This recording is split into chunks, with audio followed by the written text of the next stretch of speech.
ہمارے چینل سے جڑنے کے لیے YouTube پر لمبرا ایجنسی سبسکرائب کریں۔ جب اللہ اس کے رسول صلی اللہ علیہ وسلم اور اس کے محبوبین بندوں کی بات کی جائے، کیا بات ہے؟ یہ عرس سجایا جاتا ہے شان اولیاء حضرت گلزار شاہ رحمۃ اللہ علیہ کی شان میں۔ یہ میلے کو زینت بخشی جاتی ہے تو ان کی ذات کے لیے بخشا جاتا ہے، بے شک مگر 2009 سے پہلے کی تاریخ کو اٹھا کر کے دیکھ لیں، کیا کہنا ہے؟ یہاں کے اوپر کبھی جشن عید میلاد النبی صلی اللہ علیہ وسلم کا انعقاد نہیں کیا گیا۔ جب ہمارے والد گرامی علامہ انوار حسین قادری کے ہاتھ میں جب میلے کی صدارت سونپی گئی، سرپرستی سونپی گئی، تو انہوں نے سب سے پہلے یہاں کے اوپر جو خرافات جمع ہوتی تھی، پکچر ہال لگتے تھے، ڈانس پارٹیوں کا ہجوم ہوتا تھا، ہمارے والد گرامی نے سب سے پہلے اس کا بائیکاٹ کیا ہے۔ کیا کہنا ہے؟ کبھی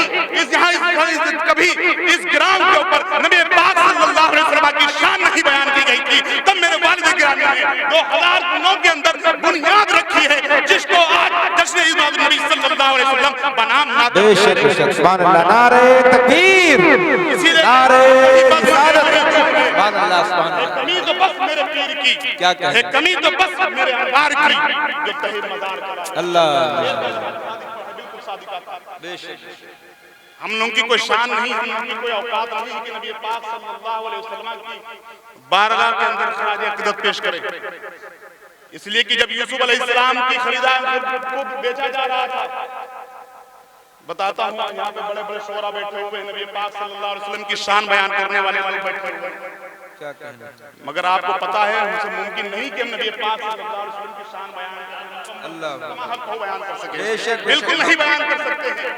جب یوسف علیہ السلام کو بیچا جا رہا تھا تو ایک بڑی لمبی لائن لگی ہوئی تھی، اسی لائن کے اندر ایک بڑھیا جو سود کاٹ کر کے اپنا گھر چلاتی تھی، وہی بڑھیا یوسف کو خریدنے کے لیے آتی ہے، بڑی لمبی فہرست لگی ہوئی تھی، اور اس بڑھیا سے پوچھا کسی نے، کہا تمہارے پاس دولت نہیں ہے یوسف کو خریدنے کے لیے، کیا تم یوسف کو خرید سکتی ہو؟ کہا مجھے معلوم ہے ہم یوسف کو خرید نہیں سکتے ہیں، مگر جب کل بروز محشر اللہ تبارک تعالیٰ خریدانے یوسف کا نام آئے گا تو ہمارا بھی نام آئے گا۔ نبی پاک صلی اللہ علیہ وسلم بات کر رہے ہیں، ہم سے کب ممکن ہم نبی پاک صلی اللہ علیہ وسلم کی شان بیان کریں؟ اگر دیکھیں علامہ جامع کو، علامہ جامع ہم کو فکار اٹھتے ہیں، ہزار بار بچے ہوئے نہیں جب اس کو کمال بے شک ہماری شان، ہم نبی پاک صلی اللہ علیہ وسلم کی یہ شعراء یہاں پہ جمع ہوئے ہیں، نبی پاک صلی اللہ علیہ وسلم کی شان میں خراج عقیدت پیش کرنے کے لیے نعت چاہے تحت میں پڑھی جائے، نظم میں پڑھی جائے، اس کو نعت ہی کہا جاتا ہے، اس کو نعت ہی کہا جاتا ہے۔ آج کے دور کے اندر جو ترنم میں پڑھ لے، اچھی آواز میں پڑھ لے، اس کو لوگ سمجھتے ہیں نعت۔